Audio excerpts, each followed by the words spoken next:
Welcome to Talkin Science. I'm Matt Miller and Dr. Brad Tucker is here with the week's science and space news. Brad, may the 4th be with you.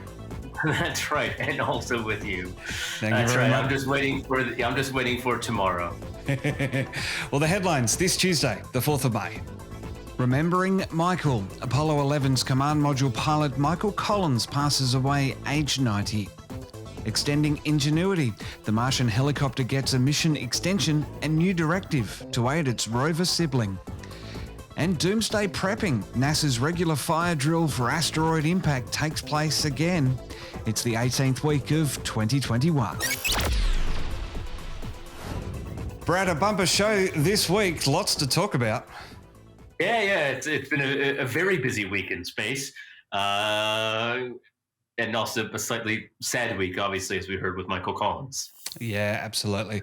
Well, before we get into the show, a quick reminder of the socials. We can find you on Twitter at btucker22. I'm on Twitter at Merrimat86, and of course, Trekzone exclusively on Twitter. Plus, find our YouTube channel for the latest eps and on your podcast app of choice. Brad, first up in our headlines, a speed record has been set. The solar Parker probe clocked doing 540,000 kilometres as it studies the sun. Yeah, it's now the fastest probe humans have ever built. Juno was the previous record holder. Its top speed was getting about 265,000 kilometers an hour. Now, 540,000 kilometers an hour is quite fast. Obviously, still only about 0.035% the speed of light. So it puts it into perspective. Well, Crew One's mission is complete. The 4-astronaut team of the first crewed SpaceX expedition, I wrote that while I was drunk, I think, to the space station. They're back on solid ground this week, Brad. Yeah, look, and it's coming, as you said, ending that first full mission and really the first full splashdown, right? Obviously with Crew, the Demo 2 mission, they splashed down, but this was kind of the ending of that first one, even though the second one had already gone up. So obviously a little bit to see. There's also a nighttime splashdown, which was a bit rare. The last one occurring for Apollo 8. So definitely new waters, both figuratively and literally, that they're coming down in. And the European and Australian space agencies have signed up for a second 35-metre radio dish to be built at the new Norcia ground station in Western Australia.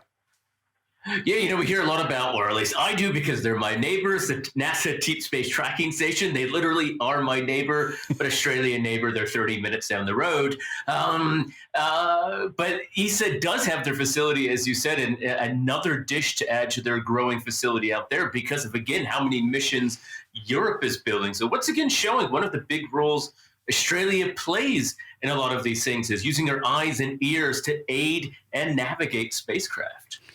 Well, some sad news to start our stories this week, Brad. Michael Collins, the command module pilot of Apollo 11, has passed away, aged 90, after a battle with cancer. Yeah, it was a sad passing on last Thursday when it happened. The second member of Apollo 11 to pass away, obviously Neil Armstrong did, I think it was back in 2012. But, he was sometimes called the quiet astronaut or the forgotten astronaut, but he was actually, in my mind, besides being as you say, the loneliest man, the critical astronaut for Apollo 11. If he doesn't do his job, and if something doesn't go right, it is Michael Collins who had to be the savior and vital link for Buzz and Neil down on the surface, and a very critical role. And I think the most important role, especially since we don't hear about it all the time. Yeah, absolutely. Well, he was born in Rome in 1930 and grew up in Washington, D.C. Collins was the son of a career Army officer, Major General James Lawton Collins. He joined the Air Force at 21 and was training in F-86 Sabres before too long, but the Korean War ended before he saw combat. Eventually, he moved to Edwards Air Force Base, Brad, the home at that time of the Right Stuff. That's right. That's where all of those astronauts, a lot of them were selected out of, as you said, their military experience, their test pilot experience. And so he was selected as in one of the earlier astronaut groups. So he's actually also the pilot of Gemini 10 before taking the helms of the command module for Apollo 11. So wasn't his first foray into space. It was, however, his last flight into space. Like all the other ones, Neil and Buzz, they never went back again.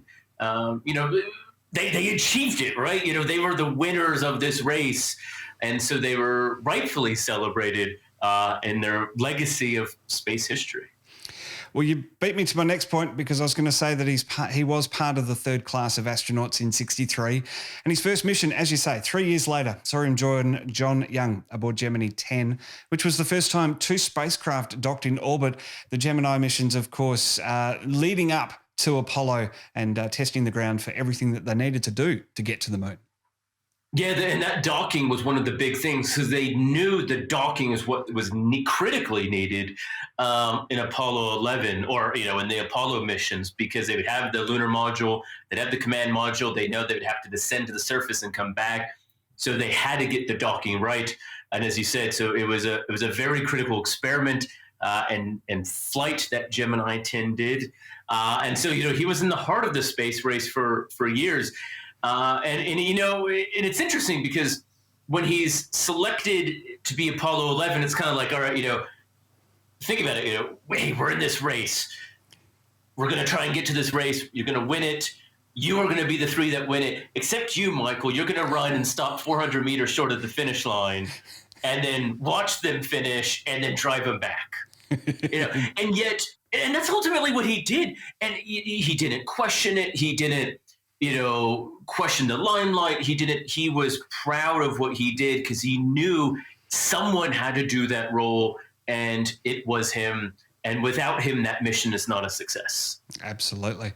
Well, he went on to be placed by President Nixon as the head of public affairs for the State Department, but he left there after about 12 months at the height of the animosity towards the Vietnam War. He moved to the National Air and Space Museum through its construction to opening in '76. Now, that museum, Brad, is a fascinating place, one that I'm hoping that I get to go to when a pandemic disappears. Yeah, look, and they obviously proudly have the command module and the capsule that he flew in. And as you said, that part of his legacy was trying to preserve the history of America in space and on air. And he probably was also the only one who kind of adapted normally afterwards. Neil Armstrong was known to be quite a recluse after the Apollo 11 missions. In fact, really not even doing a whole lot of public stuff. Buzz Aldrin had some issues with alcohol that he was known to be open about. And Michael Collins was, normal's not the right word, but he adjusted well. As he said, he got other government jobs. He was proud to do his family thing. And that kind of just gives the personality of someone who also has to be the command module pilot for Apollo 11, not actually landing on the moon. You have to be a very quiet, but just, composed human being. I just can't imagine being in that role, especially given the options or the scenarios that could have gone wrong, that he could have had to make vital decisions. Now, obviously, none of that happened, but that's what he had to prepare for. Something a lot of people don't talk about are all those what happens or what if scenarios. And it would be his choice and his actions that decided everyone's fate. And, that is a hard mind to get across. Absolutely. Well, Michael Collins was 90. Brad, next up in our stories of the week, we're back on Mars. Ingenuity, the helicopter. It's certainly capturing our attention. It's been given an extended mission and is going to be helping its rover sibling. Yes, and this is one of the things that we've talked about with what Ingenuity could do, right? And that is being this aid or eye in the sky, so to speak, for Perseverance. Now, this wasn't part of its original mission. Its original mission was a technology demonstrator. It was always hopeful that something like Ingenuity in the future, or in theory, it could do this. But now it's gone so well that, unlike we were talking about last week about planning its unceremoniously spectacular end, it is now going to have a very critical scientific function, that is being, as you said, the eyes in the sky for Perseverance.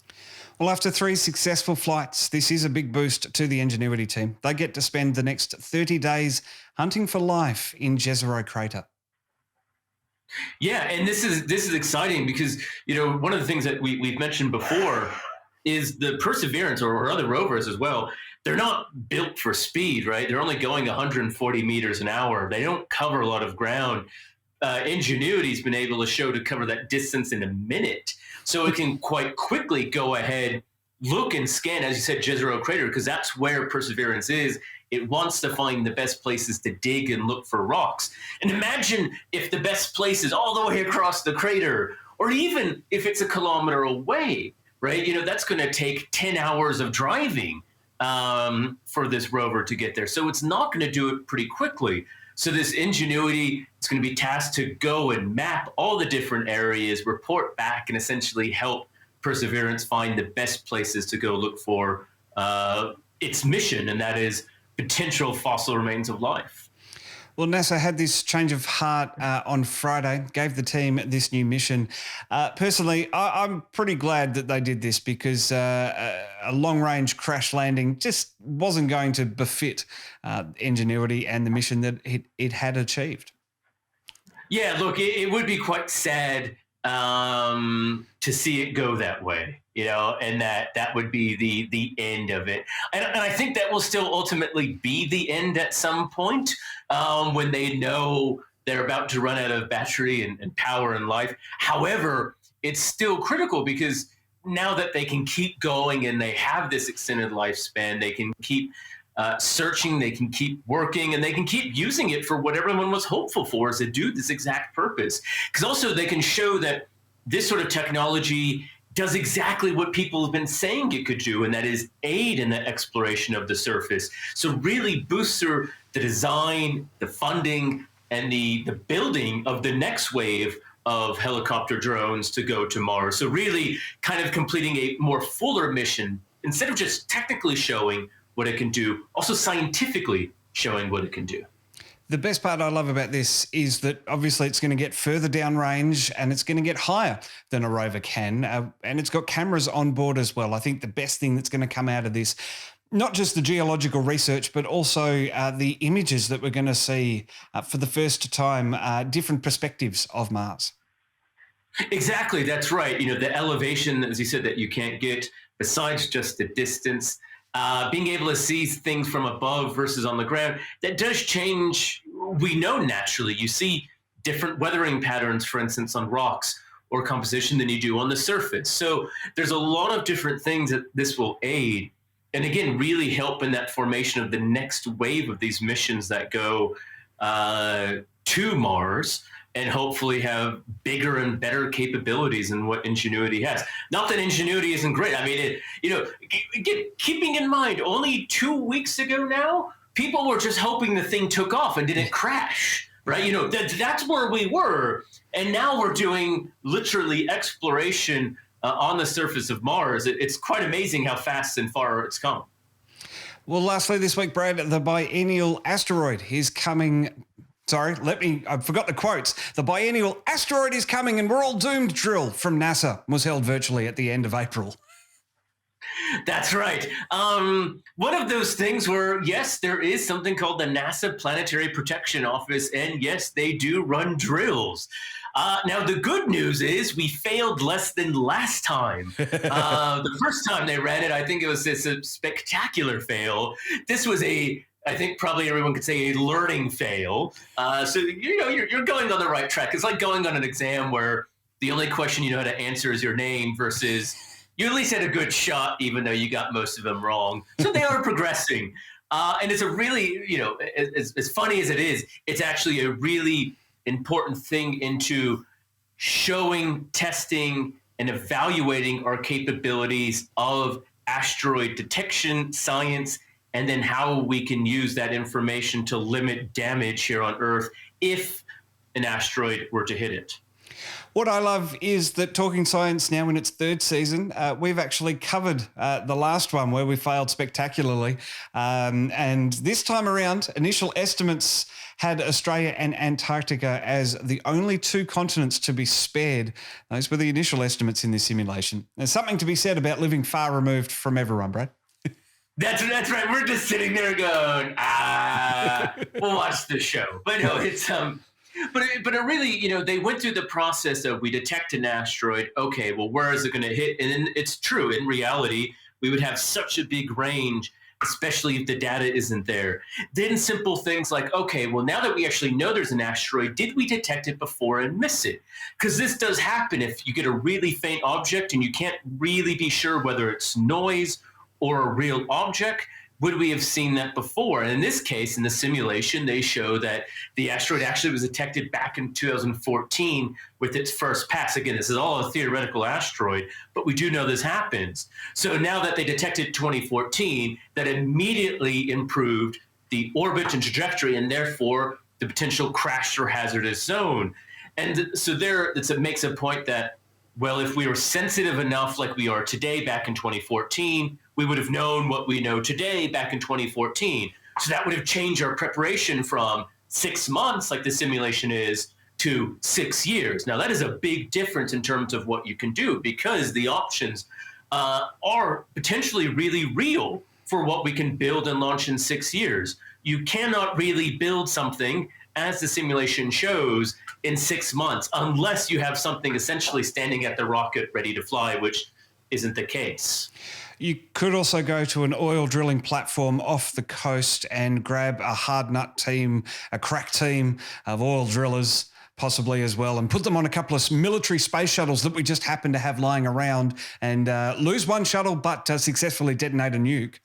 Is that a possibility? That's right. See, the problem was in the first drill, Bruce Willis wasn't ready. See, he was waiting for the call in the second one. That's why they did better. But this is exactly the point. We don't actually have that stuff ready. It could take 5 years from designing to building and testing and then launching of a mission. It just does take a long time. Now, obviously, you can build and design some prefabricated missions, and this is one of the points of the simulation is that maybe this should be one of these options that we design or at least somewhat build something to get it ready so that turnaround can be relatively quick, but it still will even take time to assemble, test, and launch it. 6 months is pretty short to be able to do the various options that you could check it. The main two were a deflection using a high projectile, like the DART mission will do later this year, or launch later this year, or even a nuclear bomb. But you don't turn around that in 18 days, I think it is. That just isn't going to happen. So it also just goes to show that, like what a lot of people said, the best way to avoid it, like everything, is detecting it a lot further. You have a lot more options regardless at 6 years than you do 6 months. Absolutely. And I think another thing that would help planet Earth is if Morgan Freeman was the president. He may not be able to stop the asteroid from hitting, but he certainly will be able to guide us through the calamity that ensues. Biden's probably pretty on point. I'd follow him. That's right. You do it in style. That's right. And it also this drill did actually work and test, government resources, right? Because that's the point is, once you know where it's going to hit, how do you prepare an entire continent, which it then started to become after they found it in 2014. Then I think it was narrowed down to between Czechoslovakia or the Czech Republic and outer Austria, I think was the range. They started to narrow it down, but that's a pretty big range of people. And even though it's going to hit in one smallish relative area, and again, their understanding of the asteroid went from, I think, 10 meters to 800 meters, which is a big difference, down to about 180 meters. All of those projections dramatically change. And so how do emergency services respond to something like that when you have a whole huge area? How do you deal with the preparation and evacuations and potential civil unrest, as you say, that you would want in a leader or government organization? Absolutely. Now, throughout this story of the week, Brad, I have been a little bit silly in my questions. It is obviously a very serious thing as you've been trying to center us down the line. It is a fascinating look at how exactly we would prepare for such an eventuality. And also, I think like you sort of look at it and you go, biennial, every 2 years, is that too often? But I think with the rate of change of technology and our ability to do things, it's probably the right amount of time in between these drills to see how things have changed and just how better prepared we are. I mean, just look at the last 2 years, we can now put people in Crew Dragons, for example. Yeah, that's exactly right. No, it is kind of funny because when you do picture this in the movies, yes, we all got to know it doesn't work like that, but it also works so far from that. But there's also elements that are very true, like an asteroid kind of coming out of the unknown or blind spot. That is the worry. That is not the dramatic part of the film, that we all of a sudden discover an asteroid 2 or 3 weeks out. This is exactly the point of that drill, because that is a real potential thing. And it isn't just as simple as gooning Bruce Willis. You just can't simply pop up and have something ready. And you're exactly on point. 2 years, a lot of things change technologically wise, data wise, knowledge wise, and also you want it so that people can keep building on their preparation and practice and planning and going forward with it. So maybe in 2 years Australia will be included because they remember we're a continent. But also, if an asteroid doesn't realize we're a continent, then maybe it's not our problem to worry with. So that's fine as well. And we should just note, keeping in mind, all of these scenarios were not for some sort of giant global ending asteroid. We're not actually worried about that. We can detect those. We do know those are doing. It's the small Chelyabinsk ones, like happened in Russia over 2013, that literally do sneak up upon us. And in fact, it was that mission that re-instigated and then properly funded the NASA Planetary Protection Office that now runs this drill. It is fascinating times ahead, Brad. We're looking forward to what can happen in the next conference and see exactly what happens. But before we go on today's show, a quick look ahead to this week's Talkin Science interview. Nick Swainston is a PhD student at the Curtin University in Perth. He was analysing data from the Murchison Wide Field Array and discovered a pulsar. You interpret a whole heap of raw data, graphs, numbers, and other stuff. Now, aside from practice, how do you make heads or tails of all of that to pick out an object like this pulsar? Yeah, well, it's very time consuming. So just to discover this first pulsar, I had to use 90,000 CPU and GPU hours on a supercomputer. Wow. So to put that into scale, like if you just had a really nice computer at home, that'd take about 2 years to process, but it's a lot faster on a supercomputer. And it spits out thousands and hundreds of thousands of these sort of candidate images where it gives you as much information as possible. And you have to look at it and think, okay, is this real or is this noise or sort of maybe like a satellite that kind of looks like a pulsar? So yeah, it's a lot of work to get through, but it's getting easier now that we're sort of automating as much as we can. Now, that interview will be up on Thursday at 12:30 p.m. GMT, or if you're watching us in the future, click the card on our YouTube video. You can also find the official watch page on our website. That's, of course, Trekzone.org. Brad, great to pick apart the stories of the week. Let's do it again next week. Sounds good. Keep up to date with Twitter. Catch new podcasts daily on YouTube. Plus, we're beaming to your favorite podcast app 5 days a week. Just search for Trekzone and subscribe.